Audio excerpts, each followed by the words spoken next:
30년. 강산이 3번 변하는 동안 저는 이 집의 그림자였습니다. 펄펄 끓는 가마솥 앞에서 청춘을 바쳤고 제 이름 석 자보다 누나, 딸이라는 이름으로 살아왔죠. 가족이니까요. 우리가 남입니까? 가와만사성 참 듣기 좋은 말이죠? 하지만 저 사진 속 웃음 뒤에 숨겨진 진실을 알게 된 순간 제 세상은 무너졌습니다. 가와만 사성? 흥, 웃기고 있네. 가족이라는 이름의 착취, 믿음이라는 이름의 배신. 오늘 밤 저는 이 지긋지긋한 감옥에서 탈출합니다. 저를 위한 단 1인분의 삶을 찾아서요. 과연 저는 이 복수극의 끝에서 진정한 자유를 얻을 수 있을까요? 어떤 일이 있었는지 며칠 전 그날로 돌아가 봅니다. 축축하게 젖은 손바닥 위로 얇은 종이 한 장이 파르르 떨리고 있습니다. 마치 방금 벼락이라도 맞은 듯 정인 씨의 심장이 쿵쿵 뛰는 소리가 여기까지 들리는 것만 같네요. 지금 보시는 이 서류는 정인 씨가 식당 리모델링 대출을 좀 알아볼까 하고 동사무소 무인 발급기에서 무심코 떼어본 등기부등본입니다. 그런데 소유자란에 적힌 이름이 참 낯설지가 않습니다. 아니, 너무나 익숙해서 오히려 눈을 벅벅 비비고 다시 보게 만드는 이름이죠. 소유자 이정훈. 네, 맞습니다. 바로 정인 씨의 38살 난 남동생 이름입니다. 정인 씨의 갈색 눈동자가 갈 곳을 잃고 심하게 흔들리네요. 분명 1년 전까지만 해도 아버지 이영식 씨의 이름으로 되어 있던 이 가게와 집이 정인 씨도 모르는 사이에 감쪽같이 동생 앞으로 증여가 되어 있었던 겁니다. 도대체 이게 어떻게 된 일일까요? 내 30년이 고작 이 종이 쪼가리 한 장보다 못했던 건가? 내가 이 주방에서 지지고 볶으며 보낸 세월이 얼만데 어떻게 나한테 한마디 상의도 없이 이럴 수가 있어? 정인 씨는 숨이 턱 막혀오는 걸 느낍니다. 30년입니다. 강산이 3번이나 변하고 대통령이 몇 번이나 바뀌는 그 긴 세월 동안 정인 씨는 이 찜통 같은 주방의 열기 속에서 꽃다운 청춘을 다 바쳤습니다. 매일 새벽 4시 남들이 단잠에 빠져 코를 골고 있을 때 그녀는 홀로 나와 핏물을 빼고 육수를 끓였습니다. 펄펄 끓는 가마솥 앞을 지키느라 그녀의 양팔에는 크고 작은 화상 흉터가 훈장처럼, 아니 죄수에게 찍힌 낙인처럼 거뭇거뭇하게 남아있죠. 허리 디스크가 터져서 다리를 절룩거리면서도 그녀는 국자를 손에서 놓지 않았습니다. 아픈 티를 내면 손님 떨어진다고 엄마가 눈치를 줬으니까요. 왜 그렇게 미련하게 살았냐고요? 가족이니까요. 우리가 남입니까? 아버지, 어머니, 그리고 하나뿐인 남동생. 다 같이 잘 살아보자는 그 희망 하나로 버텼습니다. 나중에 식당이 잘 되면 너도 고생 끝이라고 엄마가 귀에 딱지가 않도록 말했으니까요. 그런데 그 대가가 고작 이런 배신이라니요. 정인 씨의 가슴 속에서 천불이 납니다. 주방 밖을 한번 내다볼까요? 뿌연 유리창 너머 홀의 풍경은 이곳. 지옥 같은 주방과는 딴 세상처럼 평화롭고 시원해 보입니다. 에어컨이 빵빵하게 돌아가고 있거든요. 카운터에 앉아있는 어머니 박말순 여사는 오늘도 돈통을 끼고 앉아 지폐를 세느라 여념이 없네요. 침까지 탁탁 발라가며 5만 원짜리를 세는 저 손놀림 참으로 경쾌하고 신나 보입니다. 자식 속이 문드러지는 줄도 모르고 말이죠. 그 옆 테이블에는 명품 로고가 가슴팍에 큼지막하게 박힌 티셔츠를 입은 동생 정훈이가 다리를 꼬고 앉아 있습니다.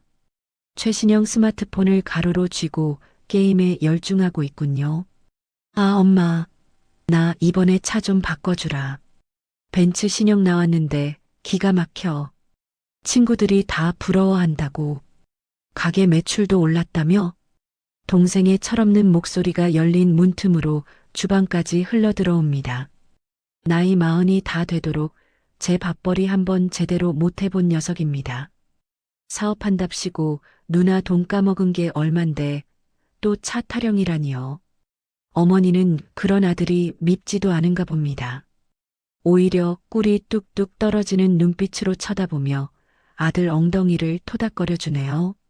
그래, 우리 장남 기죽으면 안 되지. 남자는 차가 생명이라더라. 누나한테 말해서 이번 달 정산 좀 당겨달라고 해라. 내가 사장인데 뭐 어떠냐? 가족이 아니었어. 나는 그저 성능 좋은 주방 기계였을 뿐이야.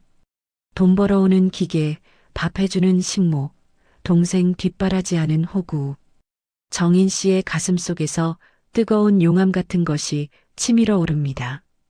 그것은 단순한 분노가 아닙니다.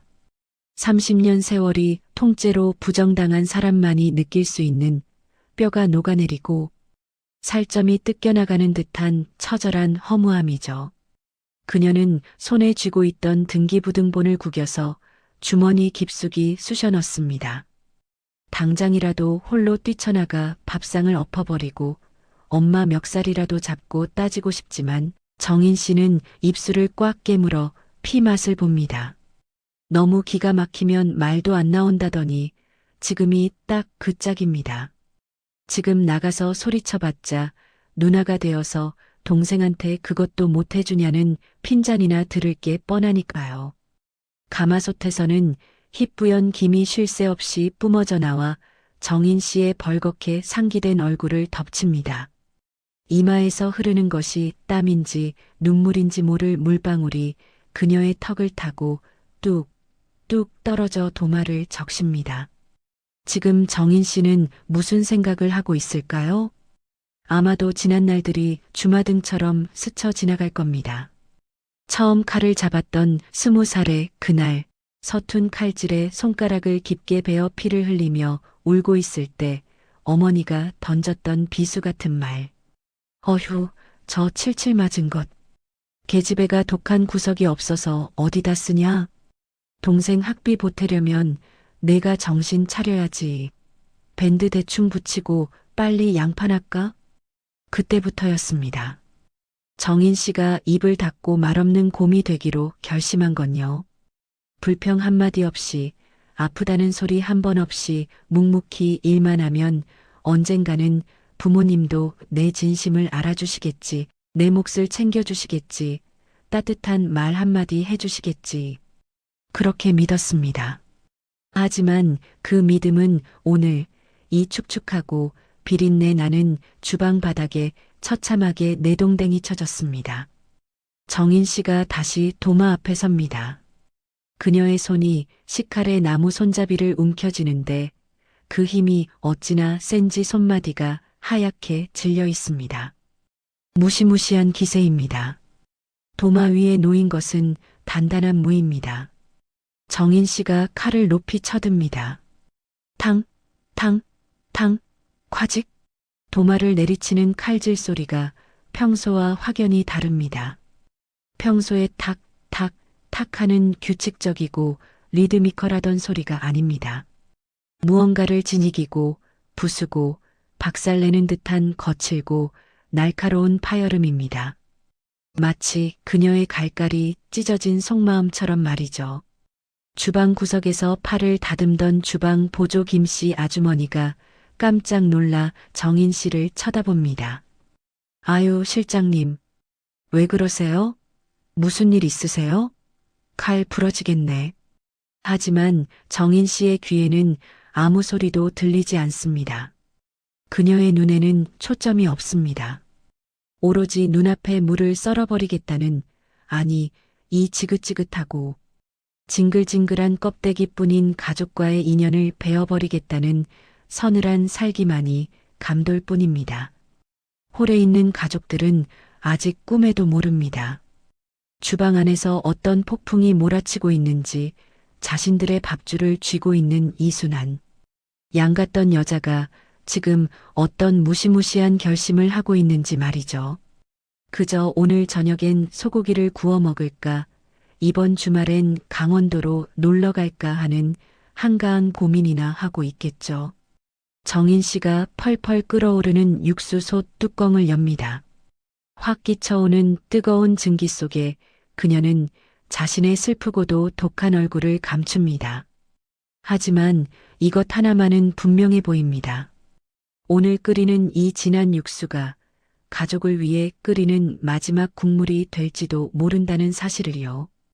용서? 이해? 아니. 이제 다 끝났어. 당신들이 내 등 뒤에 칼을 꽂았으니 나도 이제 내 갈 길 갈 거야. 두고 봐. 이 국물 맛 평생 그리워하게 될 테니까. 정인 씨의 눈빛이 매섭게 빛납니다. 착하고 순에 빠졌던 곰 정인이는 이제 이 세상에 없습니다. 그녀의 주머니 속에서 구겨진 등기부등본이 바스락거리며 비명을 지르고 있습니다. 폭풍전야. 고요하지만 언제 터질지 모르는 시한폭탄 같은 긴장감이 진미옥 주방을 가득 채우고 있습니다. 과연 정인 씨는 이 배신감을 어떻게 터뜨리게 될까요? 칼을 든 그녀의 손이 부르르 떨리다가 이내 단단하게 고정됩니다. 어둠이 짙게 깔린 늦은 밤입니다. 마지막 손님이 나가고 셔터가 내려진 진미옥의 홀. 이곳은 마치 폭풍이 휩쓸고 지나간 자리처럼 기묘한 정적만이 감돌고 있습니다. 테이블 위에는 가족들이 먹다 남긴 야식, 족발 뼈다귀들이 너저분하게 흩어져 있네요. 정인 씨는 퉁퉁 부은 다리를 끌며 홀로 나와 가족들이 앉아 있는 테이블 앞에 섭니다. 그녀의 손에는 아까 주방에서 그토록 움켜쥐었던 땀에 젖어 쭈글쭈글해진 등기부등본이 들려 있습니다. 이게 뭐예요? 정인 씨가 종이를 식탁 위에 툭 던집니다. 종이가 힘없이 날아가 족발 접시 옆에 안착합니다. 목소리는 낮고 떨리지만 그 안에 담긴 분노는 활화산처럼 뜨겁습니다. TV를 보며 낄낄거리던 동생 정훈이 이쑤시개로 이를 쑤시던 엄마, 박말순 씨, 그리고 소파에 반쯤 누워 졸고 있던 아빠 이영식 씨. 세 사람의 시선이 동시에 그 종이 쪼가리로 향합니다. 순간 싸늘한 정적이 흐릅니다. 마치 누군가 리모컨으로 일시정지 버튼을 누른 것처럼요. 당황한 기색이 역력한 아빠의 눈동자가 흔들리는 반면 엄마 박말순 여사의 반응은 글쎄요, 참으로 놀랍습니다. 엄마는 놀란 기색 하나 없이 태연하게 족발 쌈을 입에 넣고 우물거립니다. 그러고는 툭 뱉듯이 말하죠. 뭘 그렇게 정색을 하고 그러냐? 가족끼리요? 가족끼리 몰래 가게랑 집을 싹 다 넘겨요? 제가 바보예요? 1년이에요. 1년 동안 저한테 한마디도 없이. 어떻게 이럴 수가 있어요? 정인 씨의 목소리가 갈라져 나옵니다. 배신감이 목구멍까지 차올라 숨조차 쉬기 힘듭니다. 하지만 엄마는 눈 하나 깜짝하지 않고 마늘을 까기 시작합니다. 저 마늘 까는 손, 정인 씨가 평생 보아온 그 무심하고도 억척스러운 손놀림입니다. 야, 이정인. 너 말 똑바로 해라.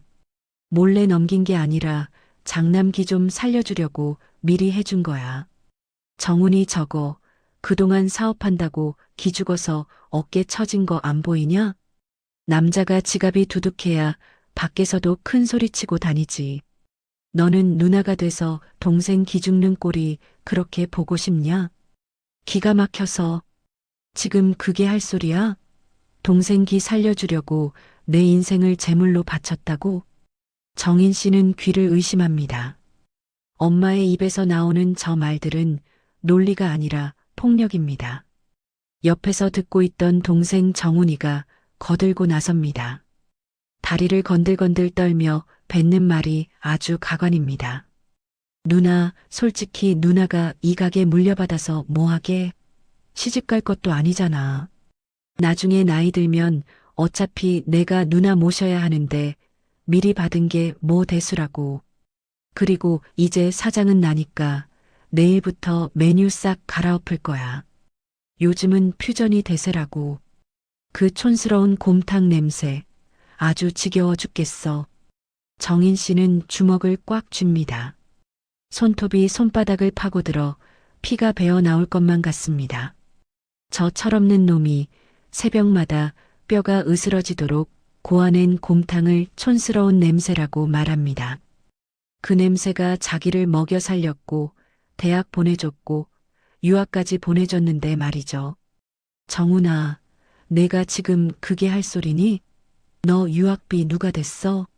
너 사업하다 날려먹은 돈 그거 다 누가 메꿨어? 이 가게 내 청춘 다 갈아 넣어서 만든 거야. 근데 내가 사장이라고? 아, 시끄러워. 그러니까 누가 시집 못 가래? 억울하면 누나도 결혼해서 애 낳든가. 늙은 딸 데리고 살아주는 부모님한테 고마운 줄은 모르고 어디서 눈을 부라려. 동생의 적반하장에 정인 씨는 말문이 막힙니다. 사람이 어떻게 저렇게 뻔뻔할 수 있을까요? 짐승도 은혜는 안다는데 내 핏줄이라는 사람들이 남보다 못합니다. 정인 씨의 시선이 소파 구석에 웅크리고 있는 아빠에게로 향합니다. 아빠, 아빠는 아시잖아요. 제가 어떻게 살았는지. 아빠도 한마디 해보세요. 이게 맞는 거예요? 하지만 아빠 이영식 씨는 정인 씨의 눈을 피하며 TV 볼륨을 높입니다. 허허, 거참. 시끄러워서 뉴스도 못 보겠네. 내 엄마 성격 알잖아. 그냥 내가 좀 참아라. 좋게 좋게 넘어가자. 응? 참아라.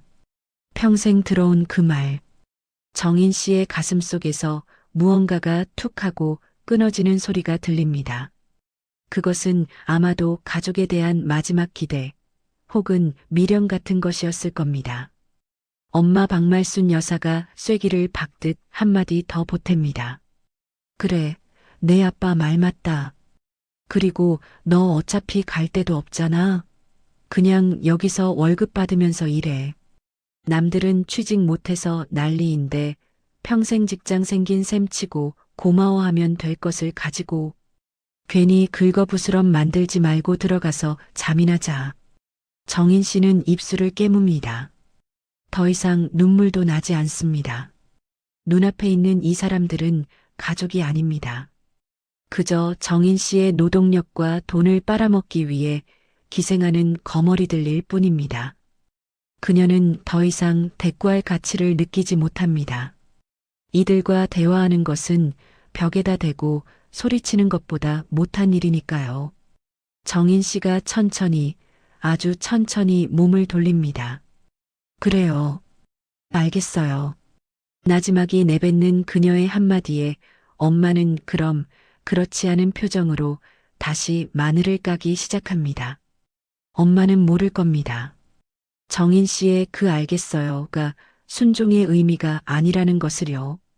그것은 당신들과의 인연을 여기서 끝내겠다는 아주 차갑고도 무서운 선언이라는 것을 말이죠. 정인 씨가 자신의 방으로 들어갑니다. 등 뒤로 족발 뼈다귀를 뜯는 소리와 TV 소리가 뒤섞여 들려옵니다. 마치 아무 일도 없었다는 듯 평화로운 거실의 풍경이 그녀를 더욱 비참하게 만듭니다.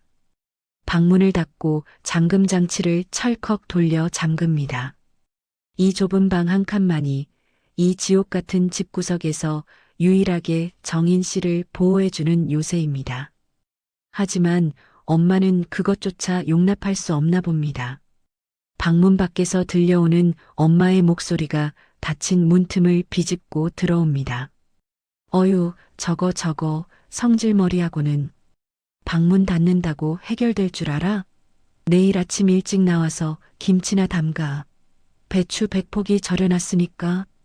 방 안에 홀로 선 정인 씨. 불 꺼진 방, 창문 너머로 희미한 가로등 불빛만이 그녀의 얼굴을 비춥니다. 그녀의 표정은 이제 슬픔을 넘어 싸늘하게 식어 있습니다. 마치 주방에 식은 숯덩이처럼요. 정인 씨가 책상 서랍 깊숙한 곳에서 무언가를 꺼냅니다. 낡은 통장 하나와 도장입니다. 그녀가 평생을 바쳐 모은 하지만 가족들은 모르는 비상금 통장입니다. 내일 아침? 김치? 아, 웃기지 마. 내가 담그는 김치는 이제 없어. 당신들이 먹을 건 김치가 아니라 내가 남기고 간 빈자리의 씁쓸함일 테니까. 정인 씨는 침대 밑에 숨겨두었던 이민 가방을 꺼냅니다. 그리고 옷장을 엽니다. 옷가지들이 많지도 않네요. 30년 동안 일만 하느라 제대로 된 외출복 한 벌 사입지 못했으니까요. 늘어난 티셔츠와 낡은 바지 몇 벌을 가방에 쑤셔 넣는 그녀의 손길에 망설임은 없습니다. 거실에서는 여전히 가족들의 웃음소리가 들려옵니다. 저 웃음소리가 언제까지 계속될 수 있을까요? 정인 씨가 사라진 후에도 과연 저렇게 웃을 수 있을까요? 정인 씨는 침대에 걸터 앉아 벽에 걸린 달력을 바라봅니다. 내일 날짜에 빨간 동그라미가 쳐져 있습니다. 진미옥 개업 30주년 기념일. 참 아이러니하죠? 30년 전 내일 정인 씨는 어머니의 손을 잡고 처음 이 가게 문을 열었습니다. 그리고 30년 후 내일 정인 씨는 이 가게를 그리고 이 집을 영원히 떠날 계획을 세우고 있습니다. 밤이 깊어갑니다. 모두가 잠들기를 기다리는 정인 씨의 눈은 어둠 속에서 형형하게 빛나고 있습니다. 그녀는 지금 사냥을 앞둔 맹수처럼 숨을 죽이고 때를 기다립니다. 과연 정인 씨는 무사히 이 감옥 같은 집을 탈출할 수 있을까요? 그리고 그녀가 떠난 후 진미옥에는 어떤 파란이 일어날까요? 폭풍전야의 고요함, 그 숨막히는 긴장감 속에서 정인 씨의 밤은 깊어만 갑니다. 다음 날 정오입니다. 하늘에 구멍이라도 뚫린 걸까요? 장대비가 억수같이 쏟아지고 있습니다. 빗소리가 어찌나 큰지 주방의 환풍기 소리를 집어삼킬 듯합니다. 진미옥의 점심시간은 그야말로 전쟁터입니다. 비가 오니 뜨끈한 국밥을 찾는 손님들이 물밀듯이 밀려오는데 정작 가게에는 정인 씨 혼자뿐입니다. 이모, 여기 국밥 2개 언제 나와요? 사장님, 여기 깍두기 좀 더 줘요. 배달 주문. 진미옥, 조리 완료됐나요? 홀에서는 손님들의 재촉 소리가 빗발치고 주방 앞에는 헬멧을 쓴 배달 기사들이 비에 젖은 채 줄을 서서 발을 구르고 있습니다. 그런데 정인 씨의 가족들은 다 어디로 갔을까요? 동생 정훈이는 비 오는 날이 골프 치기 좋다며 새벽같이 라운딩을 나갔고 엄마와 아빠는 어제 먹은 족발이 체했다며 안방에 드러누워 있습니다. 꾀병인 거 다들 눈치채셨죠? 결국 이 북새통을 감당해야 하는 건 허리 디스크가 터진 정인 씨 혼자입니다. 정인 씨의 얼굴이 땀과 열기로 벌겋게 익었습니다. 다리를 절룩거리며 펄펄 끓는 뚝배기 3개를 쟁반에 담아들고 나옵니다. 잠시만요. 국밥 나왔습니다. 비켜주세요. 그런데 그 순간입니다. 바닥에 누군가 흘려놓은 물기에 정인 씨의 낡은 슬리퍼가 쭉 미끄러집니다. 아! 와장창! 끔찍한 파열음과 함께 정인 씨의 몸이 바닥으로 곤두박질 칩니다. 그리고 펄펄 끓는 뚝배기 속의 붉은 국물이 정인 씨의 오른쪽 팔 위로 쏟아집니다. 치지직 살이 타는 소리가 들리는 것만 같습니다. 으악! 정인 씨의 비명이 식당을 가득 채웁니다. 너무나 끔찍한 고통에 눈앞이 하얗게 전멸합니다. 손님들이 놀라서 벌떡 일어나고 배달 기사들이 웅성거리며 몰려듭니다. 하지만 정인 씨는 일어날 수가 없습니다. 타들어가는 팔을 부여잡고 차가운 타일 바닥을 뒹굽니다. 식당 안은 순식간에 아수라장이 되었습니다. 누군가 구급차를 부르는 소리가 들리지만 정인 씨의 귀에는 웅웅거리는 이명만 들릴 뿐입니다. 잠시 후 정인 씨는 앰뷸런스에 실려 응급실로 향합니다. 흔들리는 차 안에서 정신이 혼미한 와중에도 그녀는 가족에게 전화를 겁니다. 아픈 것보다 가게를 비웠다는 불안감이 더 컸던 탓이겠죠. 참으로 슬픈 습관입니다. 먼저 동생 정훈이에게 전화를 겁니다. 신호음이 길게 가다가 뚝 끊기고 문자가 한 통 옵니다. 지금 퍼팅 중. 방해하지 마. 골프공 하나 넣는 게 누나가 응급실에 실려가는 것보다 중요한가 봅니다. 다음은 엄마입니다. 엄마는 받자마자 대뜸 소리부터 지릅니다. 아, 너 어디야? 배달앱에서 주문 취소됐다고 난리가 났다. 가게 비우고 어디 가서 농땡이 피우는 거야? 엄마, 나 다쳤어. 뜨거운 국물이 쏟아져서 응급실 가. 정인 씨가 울먹이며 말하지만 엄마의 목소리는 한층 더 날카로워집니다. 뭐, 조심 좀 하지. 칠칠 맞기는. 그래서 가게 문은 닫았어? 오늘 장사 망했네, 망했어. 너 때문에 하루 매출 날아간 거 어쩔 거야? 아, 나는 사람이 아니었구나. 나는 그냥 돈 벌어다 주는 기계가 고장 난 거였어. 전화기 너머로 들려오는 엄마의 타박 소리가 화상 입은 팔보다 더 쓰리고 아프게 정인 씨의 심장을 후벼 팝니다. 엄마, 나 많이 아파. 아프긴 뭐가 아파. 약 바르면 낫겠지.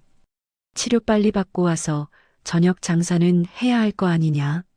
아빠도 아파 죽겠는데 너까지 왜 이래? 뚝. 전화가 끊깁니다. 정인 씨는 멍하니 꺼진 휴대폰 화면을 바라봅니다. 액정 위로 빗물인지 눈물인지 모를 물방울이 뚝뚝 떨어집니다. 응급실의 차가운 공기가 화상 입은 팔을 스치고 지나갑니다. 의사 선생님이 상처 부위를 소독하며 혀를 찹니다. 어유, 화상이 꽤 깊네요. 2도 화상입니다. 흉터가 크게 남겠어요. 보호자분 안 오십니까?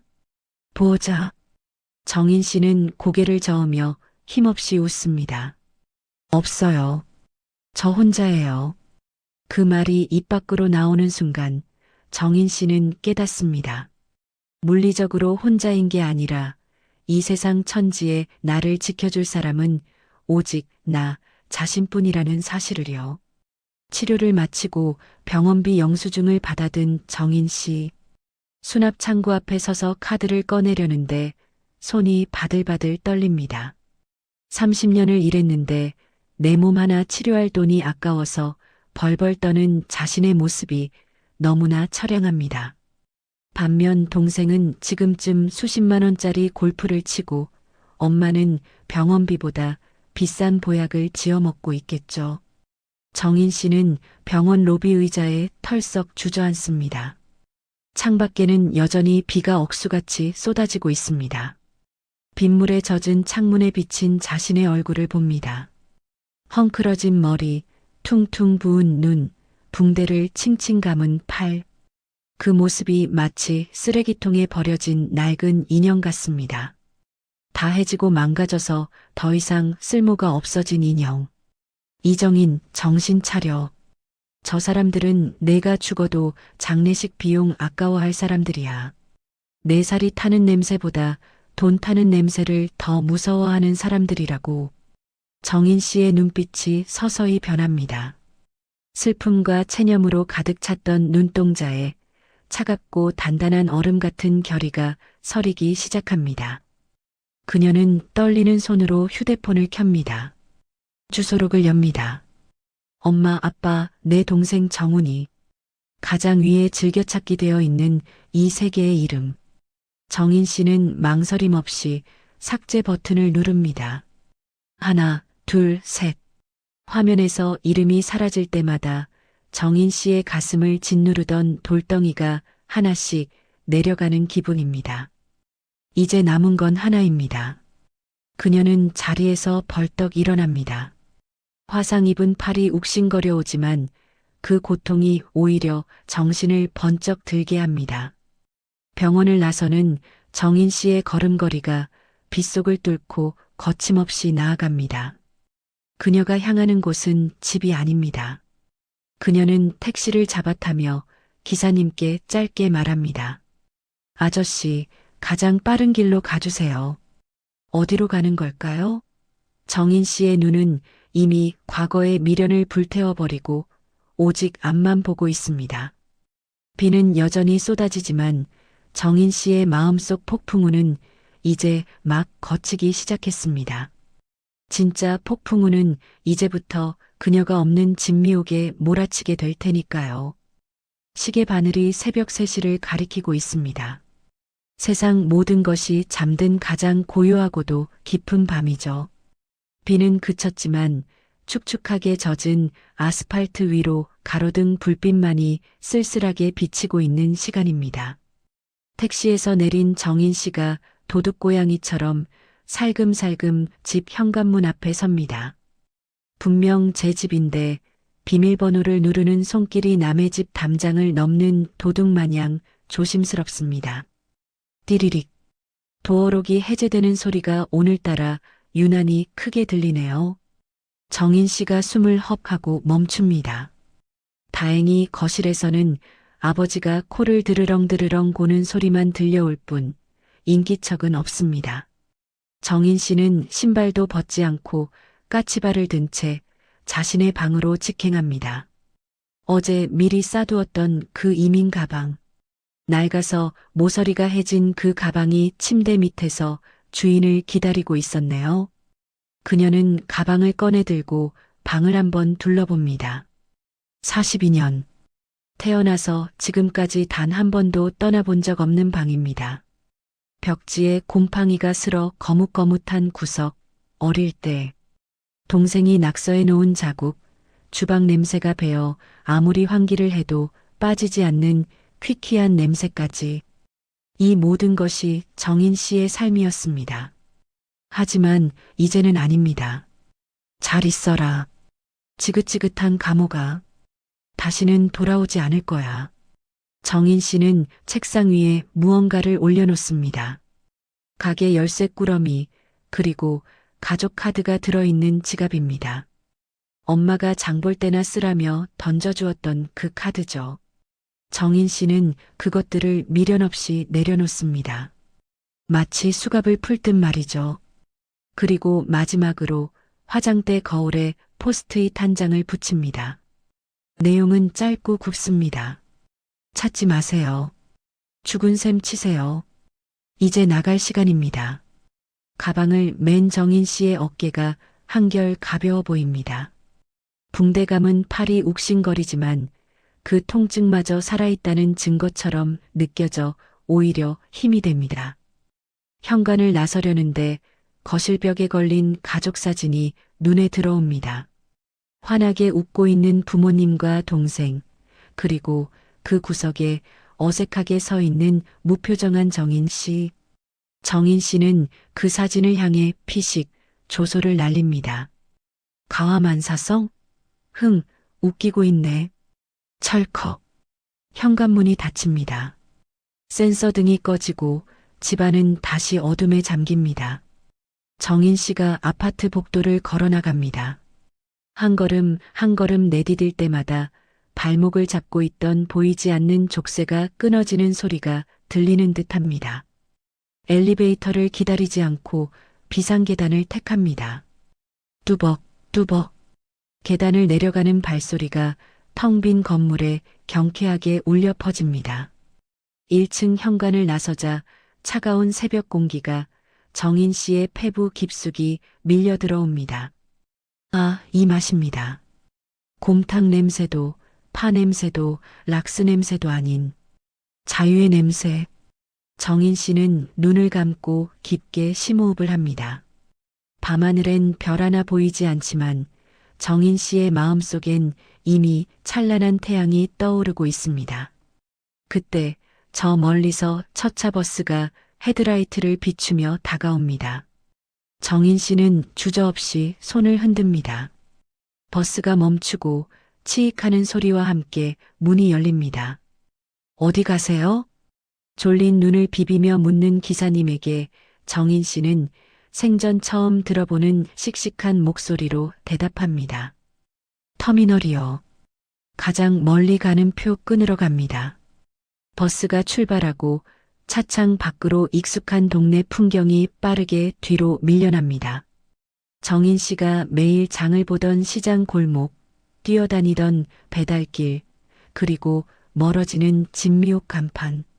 정인 씨는 창문에 이마를 기대고 흐르는 눈물을 닦지 않습니다. 이 눈물은 슬픔이 아니라 묵은 때를 씻어내는 정화수니까요. 안녕, 나의 지옥.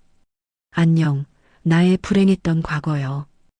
정인 씨가 떠나고 일주일이 지났습니다.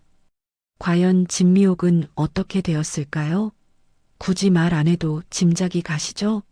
네, 말 그대로 개판 5분 전, 아니 이미 5분이 지나 완전히 박살이 났습니다. 점심시간 피크타임. 예전 같으면 문전성시를 이루며 대기표를 뽑아야 했던 가게 앞이 횡합니다. 가게 안에서는 고소한 곰탕 냄새 대신 탄 냄새와 고함 소리만 새어나오고 있네요. 아이씨, 사장 나오라 그래. 이게 사람 먹으라고 준 거야? 국물에서 맹물 맛이 나잖아. 깍두기가 왜 이렇게 물러 터졌어? 쉰 냄새가 풀풀 나네. 호라는 성난 손님들의 항의로 아수라장입니다. 식탁 위에는 한 숟갈 뜨고 남긴 국밥들이 즐비합니다. 우리의 바지 사장 동생 정훈이가 땀을 뻘뻘 흘리며 주방에서 뛰쳐나옵니다. 앞치마는 어디서 굴렀는지 양념 범벅이고 젤을 발라 세웠던 머리는 산발이 되어 있네요.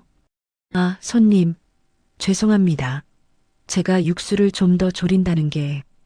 다시 해드릴게요. 네. 다시는 무슨. 입맛 다 버렸네. 환불해줘. 다시는 오나 봐라. 손님이 돈을 냅다 집어 던지고 나가버립니다. 정훈이는 바닥에 떨어진 돈을 주울 생각도 못하고 울상입니다.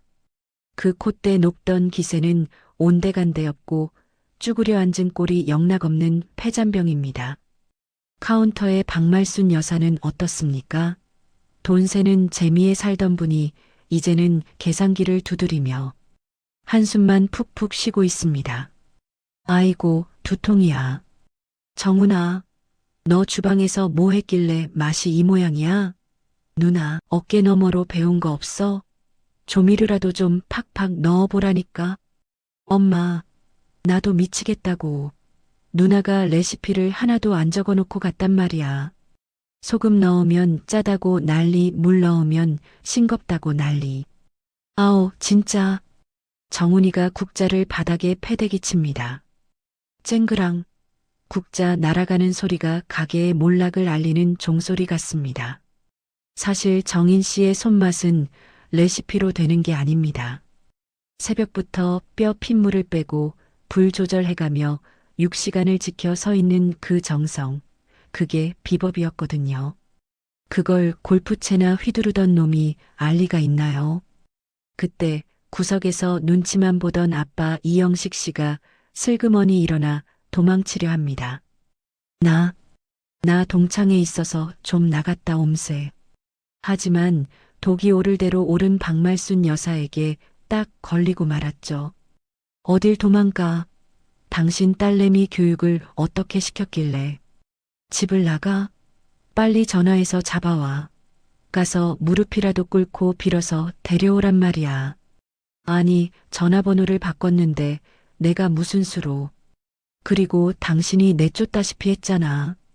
뭐, 이 영감이 노망났나? 내가 언제, 다 자식 잘 되라고 한 소리지. 부부싸움 소리에 남아있던 손님 한두 명마저 혀를 차며 나가버립니다. 쯧쯧, 저 집도 이제 끝났구먼. 딸이 살림 미천이었는데 복을 제 발로 찼어. 가게 문에는 임시 휴업이라는 종이가 펄럭입니다. 30년 동안 단 하루도 쉰 적 없던 진미옥이 문을 닫는 순간입니다. 텅 빈 가게. 정훈이는 주저앉아 머리를 감싸쥐고 엄마는 애꿎은 계산기만 두들겨 패고 있습니다. 이 독한 년. 어디 가서 잘 사나 보자. 당장 내일 카드값은 어쩌고. 엄마는 아직도 정신을 못 차렸습니다. 딸 걱정이 아니라 카드값 걱정뿐이네요. 이들이 흘리는 눈물은 반성의 눈물이 아니라 잃어버린 황금알 나는 거위에 대한 아쉬움일 뿐입니다. 가게 유리창 너머로 굵은 빗방울이 다시 떨어지기 시작합니다. 마치 하늘이 정인 씨를 대신해 이들에게 침을 뱉는 것만 같습니다. 그 시각 정인 씨는 어디에 있을까요? 남해의 어느 조용한 바닷가 마을. 파도 소리가 들리는 작은 횟집 건물 앞에 정인 씨가 서 있습니다. 임대문이라고 적힌 빛바랜 종이를 떼어내는 그녀의 손길이 야무집니다. 사장님, 여기 계약할게요. 보증금은 바로 입금해 드립니다. 낡았지만 쓸고 닦으면 윤이 날 것 같은 작은 가게. 정인 씨는 이곳에서 오직 자신만의 요리를 시작할 겁니다. 가족들이 지옥 불 속에서 서로를 물어뜯고 있는 지금, 정인 씨는 난생 처음으로 평온한 바다를 바라보며 진정한 내 인생의 개업식을 준비하고 있습니다. 햇살이 눈부시게 부서지는 남해의 오후입니다. 정인 씨가 낡은 식당 유리를 닦으며 콧노래를 흥얼거리고 있네요. 그런데 이 평화로운 풍경을 깨뜨리는 불길한 엔진 소리가 들려옵니다. 기익. 검은색 렌터카 한 대가 가게 앞에 거칠게 멈춰섭니다. 차 문이 벌컥 열리더니 익숙하고도 지긋지긋한 얼굴들이 튀어나옵니다. 바로 아빠 이영식 씨와 동생 정훈이입니다. 어떻게 알고 찾아왔을까요? 아마 부동산 기록을 뒤졌거나 심부름센터라도 썼겠죠. 돈 아까운 줄 모르는 사람들이니 오죽하겠습니까? 야, 이정인. 너 여기서 뭐 하는 거야? 동생 정훈이가 씩씩거리며 달려와 가게 문을 발로 쾅 찹니다. 30년 된 유리가 위태롭게 흔들립니다. 아빠는 뒤따라오며 짐짓 근엄한 척 헛기침을 해대지만 눈동자는 불안하게 흔들리고 있네요. 정인 씨는 하던 걸레질을 멈추고 천천히 그들을 바라봅니다. 예전 같으면 가슴이 덜컥 내려앉아 벌벌 떨었겠지만 지금은 아닙니다. 그녀의 눈빛은 마치 진상 손님을 대하는 베테랑 사장님처럼 차분하고 건조합니다. 누구세요? 아직 영업 시작 안 했습니다. 뭐? 누구세요? 야, 누나 미쳤어? 나야, 정훈이. 그리고 아빠라고. 엄마가 지금 화병으로 쓰러져서 응급실에 실려갔는데 너는 여기서 속꿉 장난하고 싶냐? 정훈이가 삿대질하며 고래고래 소리를 지릅니다. 지나가던 마을 주민들이 웅성거리며 쳐다봅니다. 아빠 이영식 씨가 한숨을 푹 쉬며 거듭니다. 정인아, 내 엄마가 위독하다. 일단 집에 가자. 가서 엄마한테 잘못했다고 빌고 가게 다시 열어야지. 내가 없으니까 집안 꼴이 말이 아니다. 위독? 화병? 웃기지도 않아. 내가 응급실 실려갔을 땐 골프 치고 보약 챙겨 드시던 분들이. 정인 씨는 피식 웃음이 나옵니다. 저들의 레퍼토리는 어쩜 이렇게 뻔할까요? 죄책감을 자극해서 다시 부려먹으려는 수작. 이제는 안 통합니다. 엄마가 위독하시면 병원을 가셔야지. 왜 여기를 오세요? 저는 의사가 아닌데요. 뭐? 너 말 다 했어? 우리가 여기까지 기름값 날리며 왔는데 당장 짐 안 싸? 정훈이가 가게 안으로 들어오려 하자 정인 씨가 단호하게 앞을 막아섭니다. 그녀의 손에는 여전히 걸레가 들려 있지만 그 기세는 장군감입니다. 나가. 여긴 내 가게야. 허락 없이 들어오면 주거 침입인 거 몰라? 주거 침입? 가족끼리 무슨 주거 침입이야.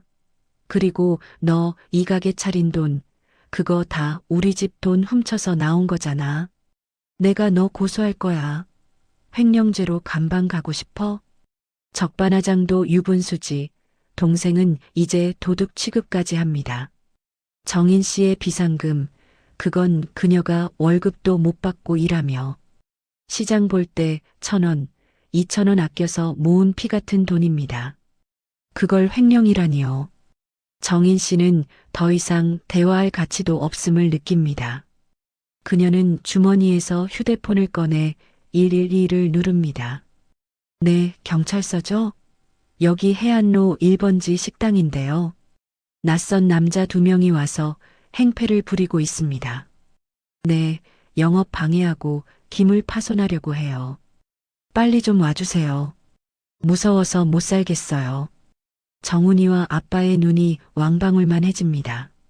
설마 친딸이, 친누나가 경찰에 신고할 줄은 꿈에도 몰랐겠죠. 너 지금 진짜 신고한 거야? 아빠의 목소리가 염소처럼 떨립니다. 네. 당신들은 이제 가족이 아니라 내 장사를 방해하는 잡상인일 뿐이니까요. 잠시 후 경찰차가 사이렌을 울리며 도착합니다. 경찰관들이 내리자 정훈이는 억울하다는 듯 팔짝팔짝 뜁니다. 아니, 경찰관님, 저 여자 제 누나예요. 가족끼리 말싸움 좀 한 거 가지고 무슨 신고를 합니까? 하지만 정인 씨는 차갑게 고개를 젓습니다. 모르는 사람들입니다. 자꾸 가족이라고 우기면서 돈 내놓으라고 협박해요. 접근 금지 신청하고 싶습니다. 당장 끌어내주세요. 경찰관의 의심스러운 눈초리가 정훈이와 아빠에게 꽂힙니다. 누가 봐도 행패 부리는 건 저 2사람이니까요. 자, 선생님들. 여기서 이러시면 곤란합니다. 영업 방해로 체포될 수 있으니 돌아가세요. 결국 아빠와 정훈이는 경찰관들에게 떠밀려 차에 탑승합니다. 차창 너머로 정훈이가 욕설을 퍼붓는 모습이 보이지만 정인 씨는 유리창을 닦던 손길을 멈추지 않습니다. 멀어지는 렌터카 꽁무니를 보며 정인 씨는 깊은 한숨을 내쉽니다. 답답한 한숨이 아니라 체증이 내려가는 시원한 한숨입니다. 다시는 오지 마. 내 인생에 당신들을 위한 자리는 이제 단 1인분도 없으니까. 드디어 결전의 날, 아니 축제의 날이 밝았습니다. 정인 씨의 가게 정인이 문을 여는 날입니다. 가게 이름 참 좋죠? 고유할 정의 사람인. 시끄러운 세상 소음 다 차단하고 오로지 사람과 음식에만 집중하겠다는 정인 씨의 철학이 담겨 있습니다. 가게는 작습니다. 테이블 딱 3개. 하루에 딱 3팀만 예약을 받습니다. 메뉴판도 없습니다. 그날 가장 신선한 재료로 정인 씨가 만들고 싶은 요리를 내놓는 오마카세. 아니, 정인 맘대로 식당입니다. 첫 손님은 예약한 동네 할머니였습니다. 지팡이를 짚고 들어오신 할머니는 메뉴판이 없다는 말에 당황하십니다. 아니, 그럼 뭘 먹으란겨? 나는 이가 안 좋아서 질긴 건 못 먹는데. 정인 씨는 미소를 지으며 주방으로 들어갑니다. 걱정 마세요, 할머니. 세상에서 제일 부드럽고 소화 잘 되는 걸로 해드릴게요. 정인 씨가 꺼낸 재료는 남해에서 갓 잡은 도다리와 향긋한 쑥입니다. 쑥 도다리탕. 도다리 살을 으깨지 않으면서도 입안에서 녹을 만큼 푹 고아내고 쑥 향을 입혀 비린내를 싹 잡습니다. 예전 진미옥에서는 빨리빨리 만드느라 엄두도 못 냈던 정성스러운 조리법입니다.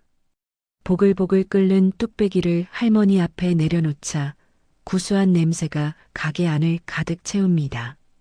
할머니가 국물을 한 숟갈 뜨십니다. 후루룩. 잠시 눈을 감고 맛을 음미하시던 할머니의 눈가가 촉촉해집니다. 아이고, 우리 엄마가 해주던 맛이네.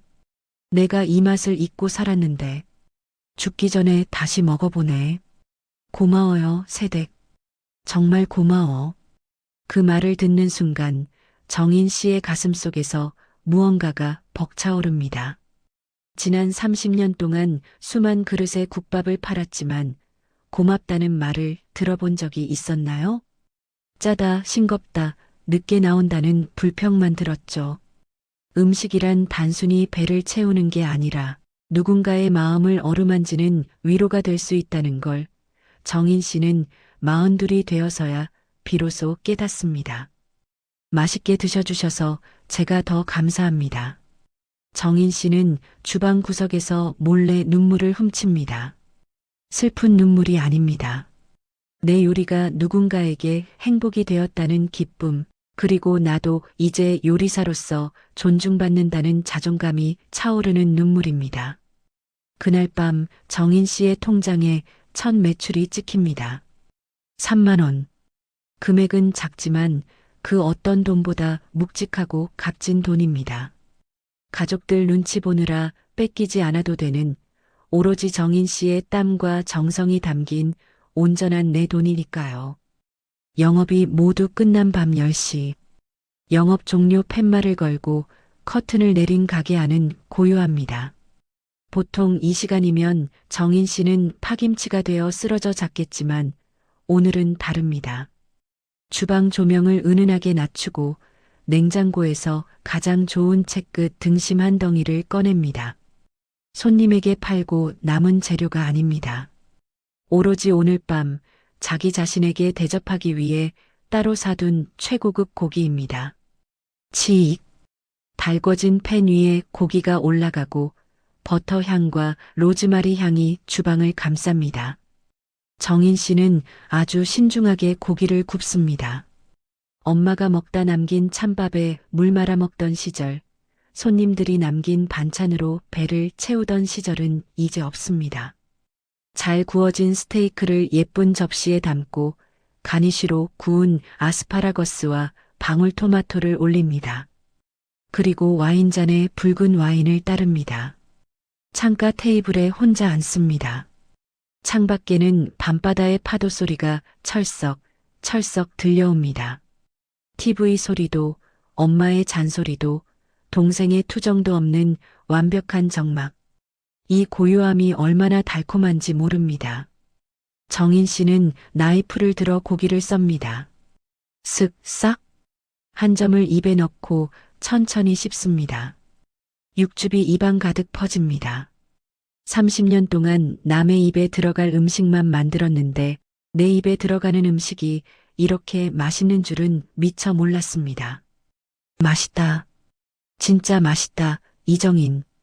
정인 씨가 혼잣말을 하며 와인잔을 들어 올립니다. 건배할 상대는 없지만 유리창에 비친 자기 자신이 환하게 웃고 있습니다. 그녀는 자신과 건배합니다. 수고했어.